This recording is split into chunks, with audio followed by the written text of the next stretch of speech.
Hello and welcome to the Classic Car Weekly podcast, the sibling podcast to the popular weekly title, and we are back for 2026 for the new series of the show. And this week I am joined by our content editor, James Peen. How are you?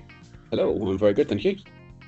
And importantly, obviously this is our first recording back after Christmas. How was Christmas? Did you get anything automotively themed? Yeah, weirdly enough, I got like inspection lights and stuff like that, which is quite handy. I think that's kind of like a G up for my wife to say, get out there and finish your car. Yeah, that's a pretty useful tool. You can never go wrong with having too many inspection lamps, especially in the dark recesses underneath a car. You're always sort of squinting or trying to use a phone light. Yeah, or always got one that's got a flat battery. So yeah, you always need a reserve. Yeah, I mean, the one I've got for my workshop is like a proper 3-pin plug one, so and thankfully it's on sort of about half a mile of lead, so it sort of seems to stretch to most locations. But even then, you're like, I could just do with a bit more light. I got a really nice one a few years ago. There's actually like a vintage inspection light that someone's repurposed for the house, which would have been perfect. But yeah, it's a bit too nice to use outside now. It's in the office as a side light. It's one of those sort of, it's got the nice sort of metal cage around it and the sort of big glass bulb to the top. Is that the one I'm Yeah, thinking? yeah. So someone spent a lot of time polishing up the metalwork on that. So it's obviously someone's old garage light has now become repurposed as a bit of an antique. See, I like that sort of thing. There's a mate who lives around the corner from me. He renovated the mill in the sort of village I live in, and his downstairs bathroom, when you turn the lock to lock the door, there's a lamp outside the door that comes on, and it's the torpedo tube armed light from a submarine that he's sort of repurposed and wired in. So when you turn the latch for the bathroom to say that you're in there, the torpedo tube light arms, and I'm like, that's such a cool thing. I absolutely love it. And quite apt as well. Torpedo in the tube. Yes, yeah, there is certainly some toilet humour to be attached to it, but no, there is a great many pieces to the renovation he's done to the mill that I'm incredibly envious of, including his massive workshop and woodworking space as well, which I'm very envious of. But anyway, that's not what we're here to talk about. We're here to dive into, well, actually, we'll kick off as we usually do with an Hour Classics update. You said you've got some inspection lamps. Have you had a chance to put them to use yet? No, living in Somerset with no garage, it's been absolutely perishingly cold or absolutely chucking it down with rain. So cars taking a bit of a backseat. If we were doing like a classic house magazine, then I'd have plenty to write about. So I'm just trying to switch to renovating bits in the house over the Christmas period. So yeah, nothing really to report on the cars. I mean, the motivation is there. And I think if I get this weekend of DIY out of the way, that should clear the decks a little bit for me to like crack on again with cars.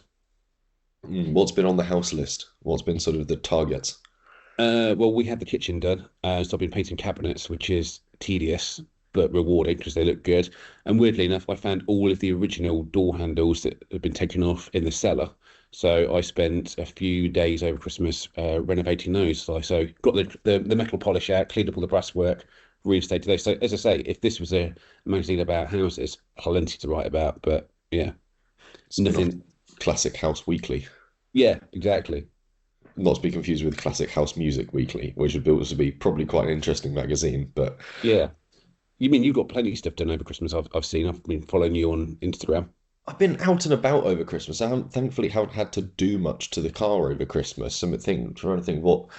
So pretty much as soon as we broke up for Christmas, went and did the lap of lights around Silverstone with the MG, which was good fun, especially for my girlfriend who's never been around the circuit before. We've been to the Grand Prix there a couple of times and sort of been to the circuit, but she's never done a lap round it. So it was sort of a fun experience to do that with the roof down as well. So you have the full expanse of sort of all the lights and all the displays and bits.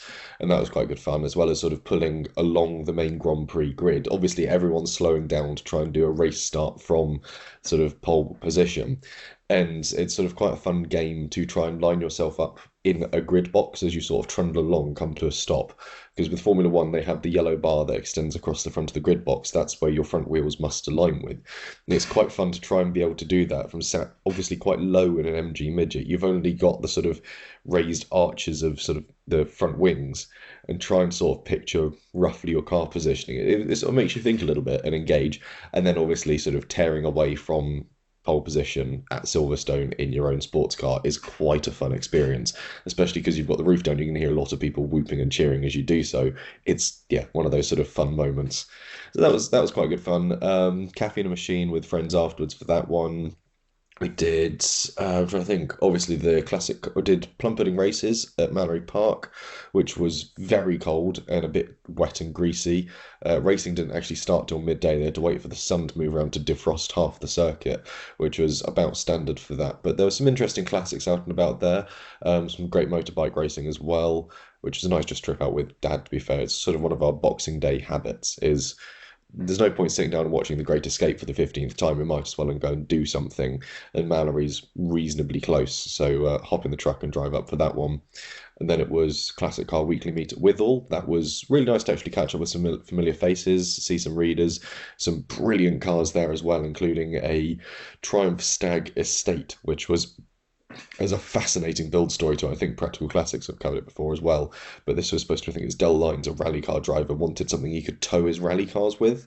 So, and he was looking at sort of the options that were out there, and the Triumph 2500 Pi was about as close as he could get with it, but wasn't happy with the power. So instead, he pulled out the straight six, chucked in the V8 from a Stag as well as the gearbox and the rear axle, tweaked a few little bits here and there, and called it a day. And eventually started a conversion company that would make a couple of these. I think they made about 26 all in, and most of them have long since disappeared, rotted away, and so on. But this was the first one that Dell had ever put together, and it ended up in Switzerland. It had really sort of rusted away, and the owner has completely restored it. It's a really dedicated restoration because he's taken it sort of completely apart, had a lot of it re-welded. And the guy said to him, "Look, I can grind all this sort of terrible sort of blue tack welding off and properly seam weld it." He said, "No, no, no. Seam weld it on the inside, but I want the bit that if people look in the engine bay and see the really bad glob welding to still be there, because that's what was put in period to keep the originality." So it was nice to sort of have a proper poke around this and uncover that as a really interesting story. That gets us 28th of December. Then we have 1st of January, Vintage Stony. So yeah, with the MG again, and I don't think where else I've been with it. Then the scramble at Bicester. So it's been a fairly flat out month for the midget, if anything. It's been used more than the Jimny, and it's been washed off accordingly as well, a lot. I mean, you're from quite a hardcore petrolhead family as well, aren't you? Can we talk about your granddad's latest purchase? I mean, that looks very cool. No, that's my uncle's latest So your purchase. uncle's? Yes, yeah, he's got the 1954, I think it is MGTD. In fact, he only messaged me last night about it again. No, 1952 MGTD rolling chassis. He sent it to me under the guise of he'd just bought a Motolita steering wheel for £4,000, which came with all the parts for an MGTD. And it's lovely, sort of, I can't remember if it's classified as Old English white or a cream colour, but it's this really rich, warm white sort of coachwork to it with a lovely red interior. I say red interior. We've got rolls of red leather that will eventually be purposed into the interior for this vehicle. But no, it's nice that there's now another MG in the sort of Billington Boys workshop of toys, and yeah, just sort of going to be an interesting one to sort of fettle with this and help him on the build process because he helped a little bit when I was putting the engine together for my midget. It's only fair to sort of return the favour and to give him a hand with that. He's also decided to start renovating the 12, no, yeah, the 12.4 drop head coupe as well, which has sat in the workshop for God knows how long with Grandad saying, "Oh, get round to it eventually." No, Grandad, you turn 90 this March, April. You're not going to get round to it.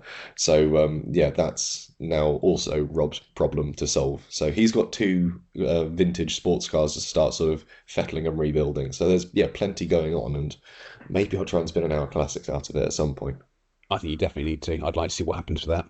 Mm. It looks like a really nice car as well, and it's in relatively good shape. And I think he's just bought a bore scope for it, had a look down the engine bores, and they look quite tidy, despite the fact that it's sat in its unfinished condition for about 5 or 6 years.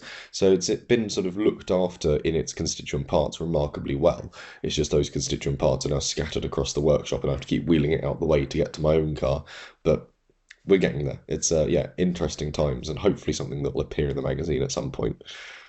And it's one of those things as well that unfinished projects and renovation projects that people have sort of walked away from. You can get some good deals these days. Yeah, I mean, when you look at sort of roughly what you'd expect to pay for a good condition sort of TD, I think a reasonable one, you're looking for about double the value. And this one comes with all the parts, they're just not necessarily in the right order. So it's a case of sort of he's got the skills to be able to do it. He's a really talented engineer and mechanic, so he should be able to put this all back together. And he's got a bit of time on his hands these days, so he should be able to sort of complete the task and essentially make up that 5 grand difference and have a nice sports car at the end of it. And it's one of those things where once you've done it, you stand back and you're like, I did that. It makes it feel more special, doesn't it? It's like, that's my car. I put myself into that. Yeah, I definitely had it with the MG when I finished it and got it running and took it out for its first drive and sort of sat back and looked at it and thought, I've put in the hard yards. I started with just a bare engine block, sort of in about April, and across sort of a couple of months built up a working engine and put it back into the car. There is that sense of satisfaction is something that I think a classic car really rewards you with. I don't think modern cars rarely have that sense of satisfaction to them. Servicing a modern car, you don't walk away from it and go, I did that. No, you've just done oil and filters. That's well done. But yeah, I mean, even with the Jimny, because it sort of tiptoes into that, it's sort of rebuilding the front brakes, rebuilding rear brakes, doing the um, heater matrix. It's quite an involved task and one you can do yourself. You sort of put it back together, hot air comes out the vents, and you go, perfect, I have fixed this. There's that tangible sort of, I've made this better somehow, which I like. On the other side of that coin, my vehicle has got a very, very small dent in the front balance where I punched it in anger when I was trying to get the beam on my own. In the garage a few years ago, I should have taken the beam apart, but I thought, no, I'll put it all in a Warner. And it was just too heavy, and I was struggling on my own, and I never asked anyone for any help. And it just wasn't going, it wasn't going. And I literally just punched the car. And then within about 10 minutes of cooling down, it went slid straight back in. But there's always going to be a tiny little dent where the peen's anger vented. And yeah, Yeah. I did But that. that's part of it. It's the story, isn't it? It's the tales that the car accrues over time. And like on the one hand, there's a bit of me that thinks, I don't know if I want to fix that mangled front lip on the midget now, because I've grown so used to seeing it with that slightly sort of buck-toothed grin, where it had the towing eye ripped out of it when Dad first rescued me after I blew up the original engine. So there's sort of a bit of me that goes, perhaps I'll just try and cap off the chassis rail so it's not filling itself with sort of dirt and sod all the time, and just leave that slightly mangled lip there and just sort of seal in the edges with a bit of paint just to stop it rotting through. Because it's a bit of that car's story now, and obviously it's kind of well documented being an hour classics car. I'm like, oh, I could just leave that little bit in there, that little bit of imperfection in it.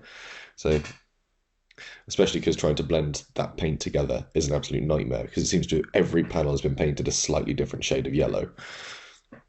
Yeah, I mean, my car's got obviously had a rear wing replaced at some point that's coral red, which is the most horrible Volkswagen colour you could have got in the 50s and 60s. I absolutely loathe it. It's like pink, and I like pink, but it's sort of where the paint's faded, you can see this coral red underneath, and I hate it, but I also kind of quite like it. If you know what I mean? It's like, do I just get some paint and sort of try and cover it up, or is that part of the car's story? Yeah, it's where do you draw the line of trying to like conceal history or sort of move on from it? At what point does something just become history and you just accept that that's just a part of the car's nature? It's an interesting argument, and yeah, like the MG is not perfect. Went over a lot of the wiring as well. I've now fitted a cassette player to it, so at least I can listen to things in the car now, which is quite nice. So again, raided Dad and Rob's cassette tape collection and been enjoying sort of a best of the 80s mix and all sorts, and sort of clearly bootlegged tapes they've made off of some sort of like tape writer with like the hits of Van Morrison and all sorts in there. So it's quite good. I think I've got Steely Dan in it at the moment, which I'm enjoying. So you're quite young, so you won't ever have done this. But weirdly, for my birthday just before Christmas, I got my Walkman that I brought into the office the other day. So I made my first recording mixtape in 30 years onto a cassette. So yeah, I got an LCD player and did a CD onto a cassette to listen to my Walkman. So you'll be doing the same, like I used Yes. to, when I was a wee nipper with my first car with a pull-out cassette player. Yeah, see, I've never had to make cassettes. My first car, my Nissan Pixo, I used to have to make CDs for because that didn't have even like an aux inline that you could plug my phone into. So that was always a case of if I wanted to listen to something that or make my own playlist, I either had to bring a stack of CDs with me or burn CDs off my laptop. And I remember I had a 6 disc compilation series of Jesse's greatest driving tunes, which is now just morphed into a Spotify playlist. But it was great because it was just a case where I could just put a disc in and sort of away I'd go. I'd be like, this is all right, yeah. And it's great fun from there. But no, it's been nice having a cassette tape in there, being able to listen to things. And yeah, now Georgia enjoys riding along in the car with me as well, going off to events. And it's fun now that we're not shouting at each other trying to pass a conversation. We can have music on in the background, and it's actually quite civilized, which is nice. A grainy old cassette wearing away in the background. It's not actually that bad. It's the Pioneer head unit my dad fitted to the Mustang in the 90s, wired into the speakers that someone had previously fitted to the car, and they're actually fairly good. I was listening to Pink Floyd's Wish You Were Here, the full album of it, and the fidelity on those speakers is quite clean, actually. I'm genuinely very impressed, possibly helped by the fact that it's got all new wires that lead to everything, which has really cleared it up with good connectors to it. But even then, I'm like, this is not bad, considering it's no longer just stripped wires twisted together with a bit of electrical tape around it. There's a proper bullet connector to join everything. But that's another indication of why old technology is better because like you're not skipping through on your playlist, on Apple CarPlay. You put a cassette in, and that's your cassette you listen to until until you're done. Yeah. Until it runs out. At least mine, the cassette player we've got at least knows then it then sort of essentially has a playhead for both sides. So you don't have to take it out, turn it over, and start again on side two. It'll automatically play the sort of second side, which is quite nice, which also then means it's officially rewound for when you want to go back to it. But it was just this case of like I haven't listened to a tape since I was maybe seven. So I was like, for me, this is like sort of 2 decades worth of nostalgia coming back to it as well.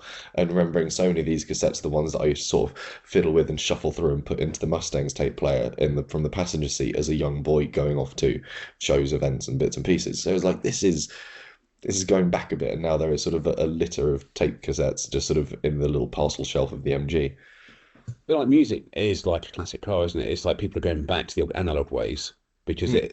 it is so much more tactile and it kind of takes you to a different place. It's like you have to stop and enjoy it and appreciate the mechanisms of it. Mm. And there's a nice sort of there's kind of the goofiness of it in the fact that everything's so compact in that car that I have to be in second or fourth, just about neutral if I want to change cassettes, because there isn't enough gap between the throw of the gear lever and where the cassette will pop out to. So it's one for once you're into fourth and you've run out of tape, you then take it out and pop the next one in. But it's just nice. It's the tactileness of it, the nice resounding clunk of sort of pressing the eject button, hearing it sort of go that dunk dunk as a sort of two-step poke motion to it. Like it's nice. It's finished the car off. I do need to start collecting 1979, 1980 cassettes though, or sort of like albums from those years, because that would have been the music you were listening to in that car when you'd sort of freshly bought it from a dealership. I think that's possibly a bit too anorackish, but I know there's a lot of really good releases from on the album scene that year. I think Back in Black's on there, and there's a few bits from ELO. It's a really interesting sort of 2 years of music. And again, sort of clearly gives away the fact that I used to be a radio DJ, that sort of my mind goes, ooh, music. But Oh, boot sales. That's your next place for it's been cassettes. actually boot sales. Charity shops don't stock them anymore. Charity shops do old CDs, they'll do vinyl and records. That's sort of a good 12-inch or a 45, but you can't get cassettes in them because nobody buys them anymore. So it's just dead stock sat in a charity shop. So it's going to have to be the car boot scene or sort of scouring eBay and Facebook Marketplace. Or if any listeners or readers have got cassettes they don't want anymore, send them in. You know where to find our post address. Maybe we should go back to the old days, like the 90s, when you used to get NME and Melody Maker. We used to give you a free cassette on the cover, a Classic Car Weekly driving compilation cassette. Yes, there's something we should try and speak to marketing about. It'd be a hard fought battle to try and sort of like two or three team picks to make up sort of both sides of the cassette. I think we're on something there.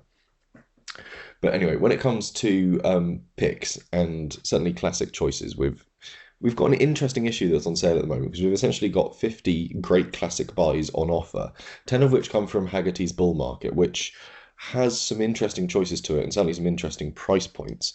And then we've supplemented it with our own 40 classics to target in 2026. And there are some very interesting picks on here. Yeah, we were talking about this before we started recording, actually, and it kind of a lot of the cars in our top 40 chimes with everything that I've been interested in for quite a while. Mm. There's a lot of air cool stuff in there. Like just looking at the Porsche 912. I mean, I had one and sold it just before, well, just after lockdown. And looking at the prices of them now, it's kind of quite depressing at how expensive everything has got. So it's kind of reminds you that if you want something, you need to kind of buy it now before it's too late. And that's like the 912 balloon has kind of now escaped my grasp. So yeah, that was the one that jumped out at me. I always look at Porsche prices. So 912s, also like the 1980 stuff, that seems to have become a bit more affordable lately as well. Yeah, I think there's sort of been the initial boom of the 1980s stuff as it sort of reached its sort of initial stage of nostalgia and everyone went, oh, 1980s stuff, suddenly sort of bolstered a bit by the likes of Stranger Things, which really sort of ramped up that sort of hype for that time period. And now it's sort of settled a bit. And I think we're going to sort of see something that 1980s price point just sort of trundle along here. I think there's still going to be the big demand for the high ticket items, your Sierra Cosworths and so on. But I think for sort of more standard items like your RS Turbo Escorts, they're going to be about that price point, possibly soften a little bit for a little while now, I think, which is quite exciting because I do like that body shape on the Escort as well. It was sort of everyone harks back to the Mark Ones, the Mark Twos, the dog bone grills, the Mexicos. I quite like that, especially in the white with that really nice decal down the side as we've got it in the imagery on the first spread of this. It's tidy. Yeah, I mean, I'm kind of with you. I've always liked the sort of the Mark III Escort.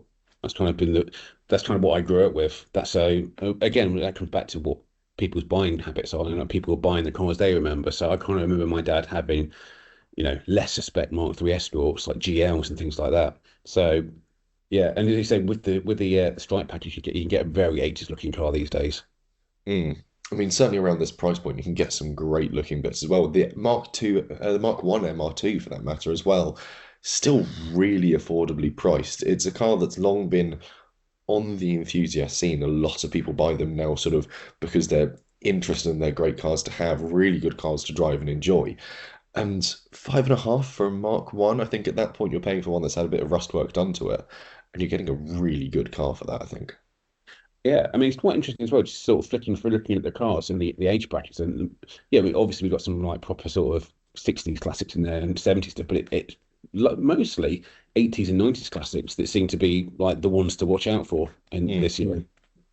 Yeah, I mean, I can remember back when I was just starting driving, and I sort of had this ridiculous short list of the three cars that I wanted, and I think it was an XJS and a Night Rover Mini, a Porsche 944 were on that list, and sort of seeing what they've all done price wise now, when you used to be able to pick them up in good working order for about 3 grand, and some of them have sort of now tripled in value. I'm thinking, maybe I should have pushed harder to have one of those in time as opposed to sort of a white washing machine on wheels. I mean, that's when you kind of know your age, when you look back at all these cars that you could have bought, and there's like actually now they're really expensive, you know. Like even still stuff that I wouldn't have looked twice at when I was a kid. Volvo 240s, you know, horrible, ugly. No offense if you've got one, but that's why I love them now. Yeah, It's a wardrobe on wheels.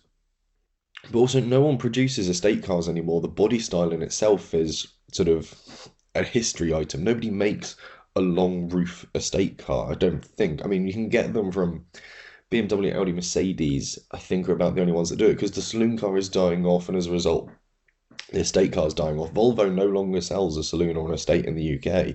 It's a dwindling product. I think that really sort of ups the charm when it comes to things like the 240 and the sort of later 7 Series Volvos as well. Because you just go, it's just not something you see on the roads a great deal of these days. Everyone buys a giant SUV. I would just say exactly that. Everyone buys an SUV when actually you could get a car that feels like a car, but with a bigger boot. Yeah, an estate car was the perfect family man wagon back in the sort of 80s and 90s, wasn't it?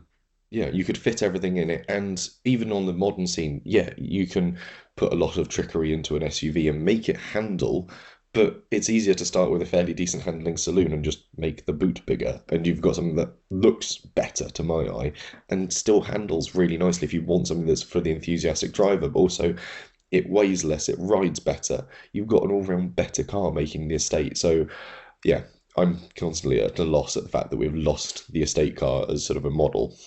Even things like the 1275 GT Mini, so often were they overlooked because they were just seeing this sort of this weird sort of overarching branding where they tried to make everything at BL have the same grille at the front, and everyone forgot about it because it wasn't a Cooper. And I think they're doing really well on the price market now. That's the thing, isn't it? If somebody, if like specific group of people forget about a car for a little while, it becomes overlooked, becomes unloved, and then someone rediscovers it, it sort of starts to creep back, doesn't it? Mm. So yeah, so the 1275 GT, I've always liked the shape of those. Yeah, that sort of slightly more bullish, aggressive front end. Just the rest of it's just obviously a Mini, but it's that slightly different front clip that just changes the aesthetic of it. And you're getting functionally a Mini Cooper underneath, but it's just got a different nameplate to it, which makes it somewhat sort of half the price, which is a great way of getting into it. But I mean, I'm looking for the cars that sort of I have a nostalgia for. And again, being born in the late 90s, my nostalgia kicks in around the sort of turn of the millennium for cars that I recognize on the road. The first generation Mercedes SLK, the R170, really, really nice little car. I think they're tarred a bit with the hairdresser brush, a bit like the MX-5s, but they handle sweetly. And even with the automatic gearboxes, they're quite a potent little sports car. Yeah, I mean, I quite enjoy the hairdresser's car. I think just hairdressers have good hair. So why wouldn't you want a hairdresser's car? You know? Yeah, they And have good taste. we were talking about this in the office as well, that exact SLK. See, I remember going with my brother and he was looking at buying a car and he looked at the SLK and he looked at the first gen Boxster and I was pushing him towards the Boxster and he went for the SLK. Mm. Um, which, I think how much he paid for that back in the day, which was like, for me at the time on a, fresh out of school salary was crazy money. And now they're peanuts for a Mercedes drop top with a folding metal roof. Yeah, and you can get them with relatively interesting engines. And I mean, story of hooliganism here. I think it was I went on test to, hopefully they didn't listen to this, Kim Cairns over in Norfolk Way, and they had a SLK in, so I took that out sort of to do one of our chaser pieces, and long dead straight road, middle of nowhere in Norfolk, I think.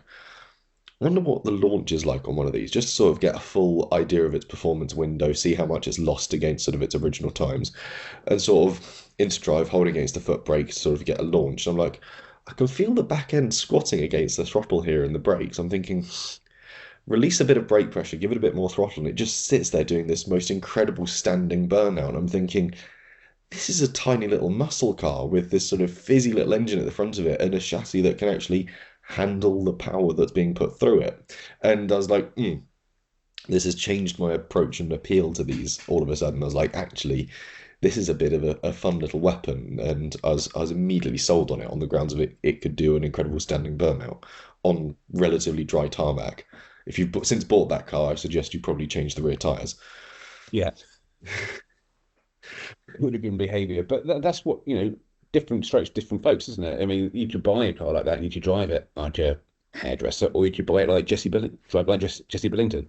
Drive it like your hair's on fire instead. Yeah. I mean, no, I mean, we always fawn over sort of early series Land Rovers. I know both of us really like sort of a Series 1, Series 2. The Series 3 has always been the affordable point where they sort of started to engineer in a bit of reliability and practicality. And 10 to 11,500 pounds for one now is steep, I think. I think you could possibly sniff around, and if you're prepared to put in some mileage with a welder and a bit of paint, you could probably go for a bit less. But I think you could say that about most of the cars here. But certainly with the Land Rover, it's such a do-it-yourself car. I think there's scope to broaden that price bracket. I mean, it's one of those cars that I would really, really like. I mean, I've had a Land Rover, I had a station wagon XS, one of the last ones, and I sold it because it was so reliable. It was my daily.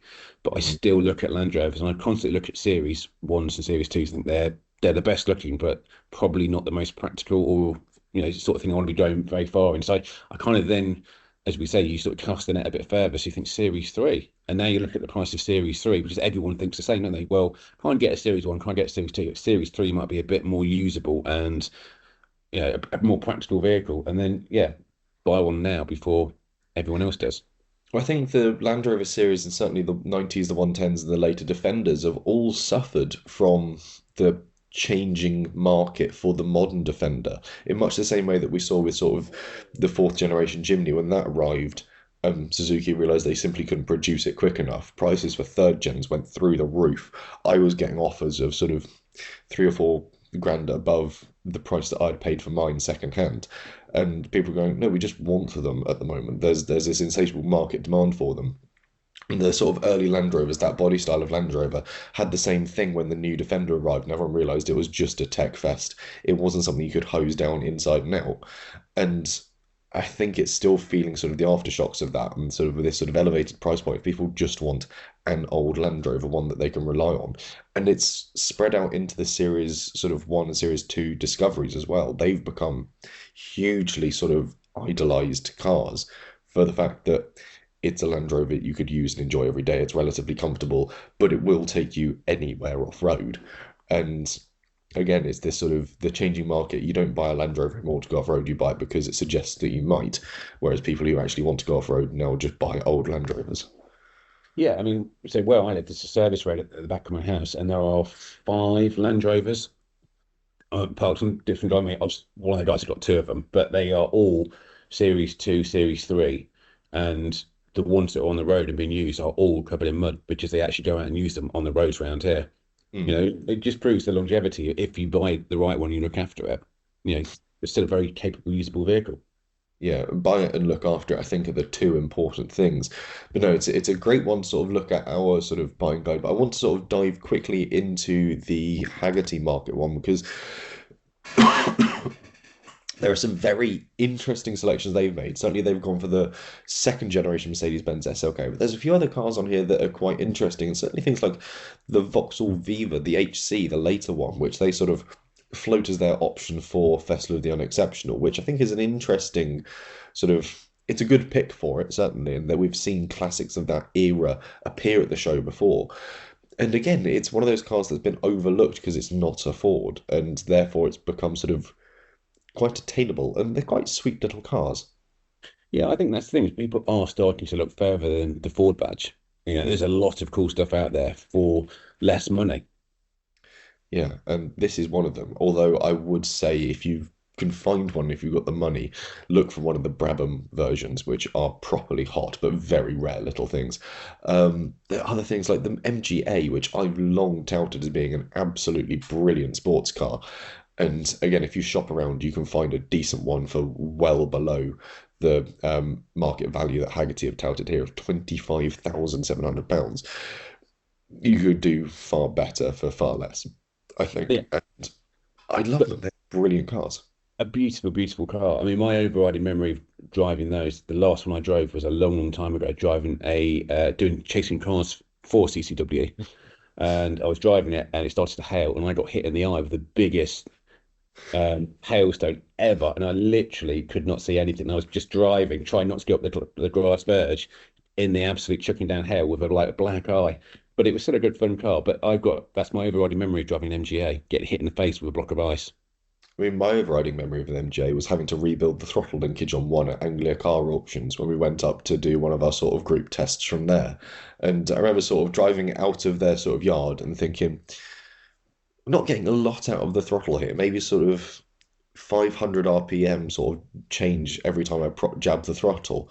So sort of pop the bonnet and goes, anyone here got a set of spanners and sort of it's essentially the same setup on my midget. It's sort of cable running through between two SU carburetors. So just sort of like feeding it through, adjusting it until I can sort of get like roughly the full range of motion out of both the carburetors. I'm like, this is very MG all of a sudden, but once it was running and driving, it was a lovely blue hardtop coupe. And I was smitten with it. It was just sweet. And I was like, I quite like this. Weirdly enough, on that same spread, so obviously the MGA's car 4, uh, Mark II Golf GTI. So the day that I drove that MGA, my daily drive to get me to the dealer was my Golf GTI. Mark II. That's a car I constantly come back to. I always think I should never have sold that, and I find myself looking at them thinking they are expensive, but if I got one of those, I could drive it more often than I would something older like the Beetle. It is a car that you could just use every day. That was the crowning achievement of the Volkswagen Golf, was it was just such a tenable car. And the GTI was never one that was sort of because it was sporty, because it had that extra added performance, but sort of became sort of unruly and unwieldy on a daily basis. You could just enjoy it as a nice car. And I agree with you on that one. I think my mum will agree with you on the I wish I'd never sold it. I think she had one at about the same time period. And it was sort of, oh, she might have had a Mark 1 GTI and has since sort of gone, what do they go for these days? I'm like, you don't want to know Yeah. because it will be about 3 to 4 times what you sold it for. And yeah, true is the case. She's had an interesting car history as my mum. I think she had a very early Honda Civic at one point as well when they were still quite a rare sight on the UK roads. But yeah. she remains unimpressed every time I sort of go out and do something automotive related, nonetheless. I think the interesting one for me though is the Alpha Spider. The price point that Hagerty have set for that, £21,200. Yes, that'll get you into a very nice, very early one. But if you go far later, if you go into the 80s, if you prepare to go for a rubber bumper option, you can get a really, really tidy car for about £5,000 still. And you're not going to see any sort of difference between that and an early car. It's going to still be an absolutely lovely car to enjoy. So you might not have the looks of the early car, the slim Mm, bumpers and the framework, but they are still essentially the same car, but better. mm. It's one of those things like, what's the trade-off? Just like, yeah, you like to look at the car when it's in the garage, but you don't look at your car when you're driving it. And No, if you get a more modern, better car that feels nice to drive and you actually drive, then yeah, you could kind of ignore the sort of the rubber bumpers and things like that. yeah, and I don't know, I think there's possibly possibly swayed on the fact that I have a car with heavy rubber bumpers on it. I don't think they hugely, some designs they don't hugely detract from. On the midget, they look about right. On the B, they look too much. And on the sort of later spiders, they look about right on there as well. They're sort of nicely blended into the existing bodywork, and you end up with that really nice sort of cam tail to the back of them that just sort of enhances the line. It just they're nice cars, and again, a car that I have long thought about sort of owning because I like the idea of a sort of fun Italian sports car, and I can't afford a Miura. It's just one of those things. It's like the rubber bumpers on 80s 911s, G bodies. Like at one point, I wouldn't have looked twice at them. Now, you sort of fast forward a few decades. I'm getting old, and you think, yeah, they do work, and you kind of appreciate that era more because that era is now so far away that actually that's the design element they had. So you kind of think, yeah, I do get the rubber bumpers now. Yeah, it was very much a sort of, well, obviously with the MGs, it started in the 70s, was about 74, I think. But it was a design element that was popular in the 80s. You just sort of slapped a heavy sort of black rubber bumper or grey rubber bumper along things, and it looked the part and it sort of sold that design period. I mean, look at the Golf GTI, it's blended in a bit better, but you can see in that image you've got that sort of black sort of lip at the sort of front and rear. It's nowhere near as bad as it was on the American models, but it's interesting, and I think it's a design choice from that time period that still sells, I think.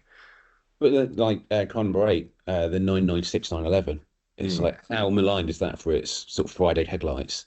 And yeah. yet, the 996, you say, that's the 996, 996. But Mm. yeah, ugly car to some, but it's still a 911. And it makes sense now because you're getting a 911 with a slightly controversial front end, but the Le Mans front end, isn't it?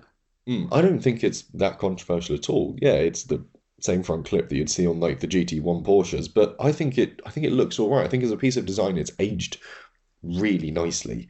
And it's in the same way that it's sort of got the same stylings of the Boxster and the Cayman in period.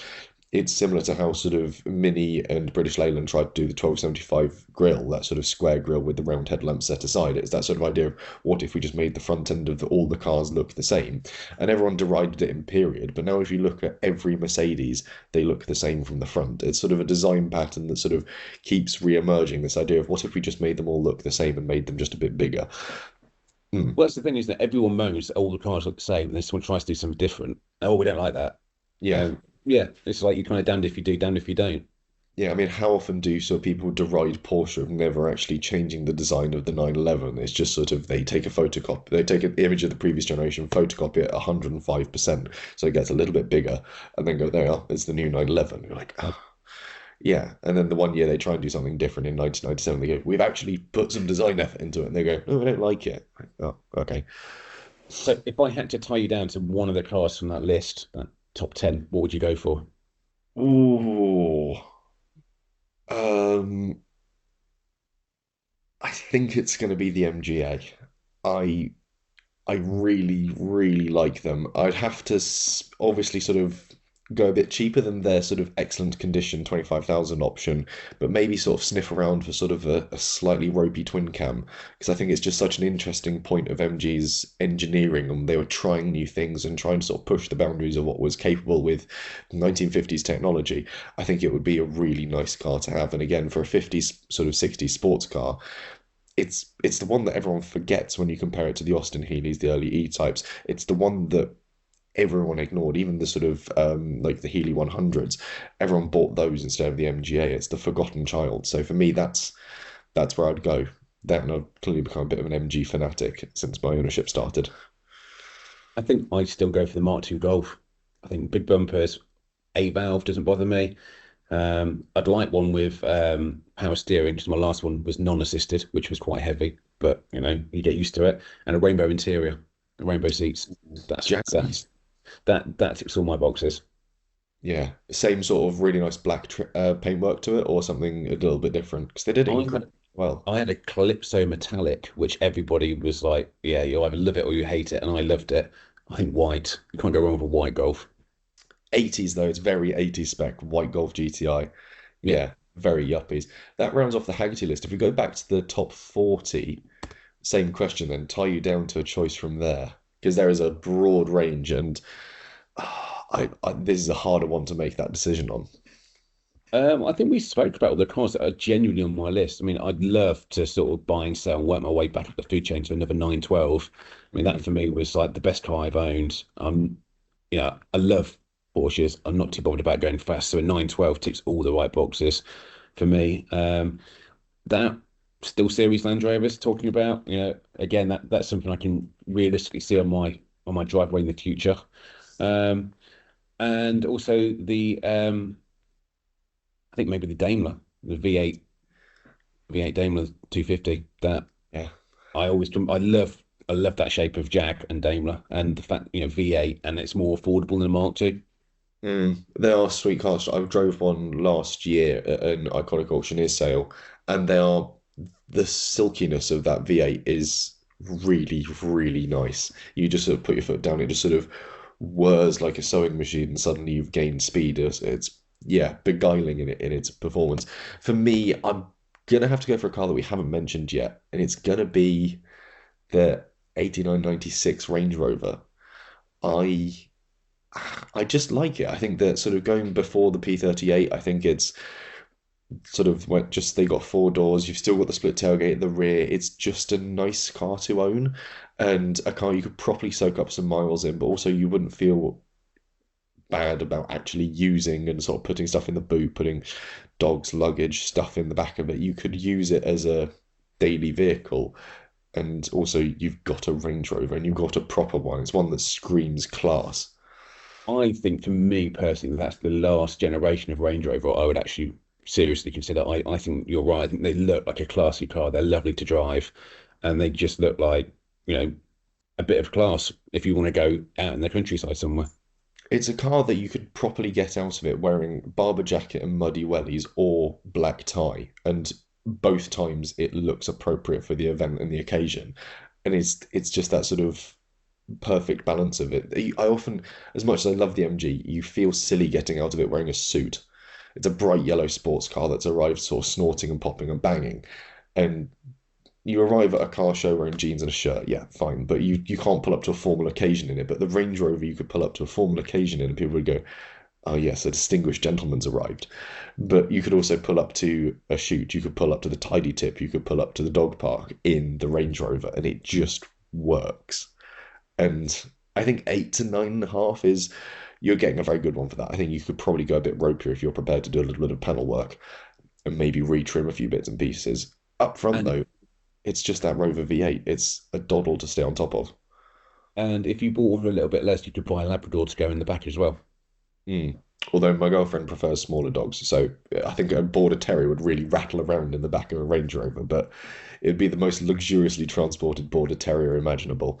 But there we go. There are some strong picks from certainly the two of us, and there's plenty more in this week's issue to enjoy.